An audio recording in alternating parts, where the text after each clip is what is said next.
Welcome to Chillin' 101. We hope this video helps. Before you take a payment, set up QuickBooks Payments, open Settings, choose Payments, and enable the service.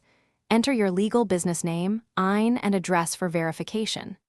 Next, connect your deposit bank account by entering routing and account numbers so funds can deposit in 1 to 2 business days. Finally, decide which methods you will accept: cards, ACH bank transfers, or both, so invoices and payment links reflect available options and your customers see correct choices at checkout.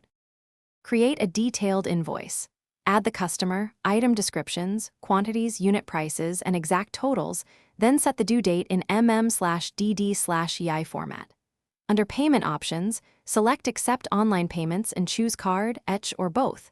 Note that card payments typically incur a merchant fee around 2.9% plus /bin/sh, 25 per transaction. Enable automated reminders so QuickBooks emails customers before and after due dates. Then send the invoice by email. When a customer pays online, QuickBooks records the transaction automatically and deposits the cleared amount to your linked bank account in 1 to 2 business days. You will see the payment in the Sales Received or Payment Center. For cash or check payments, open the invoice, click Receive Payment, enter the amount, and choose the deposit account to mark the invoice paid.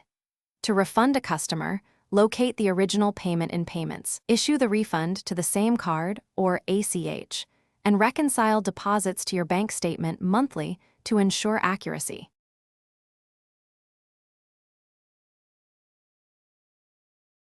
Thanks for watching.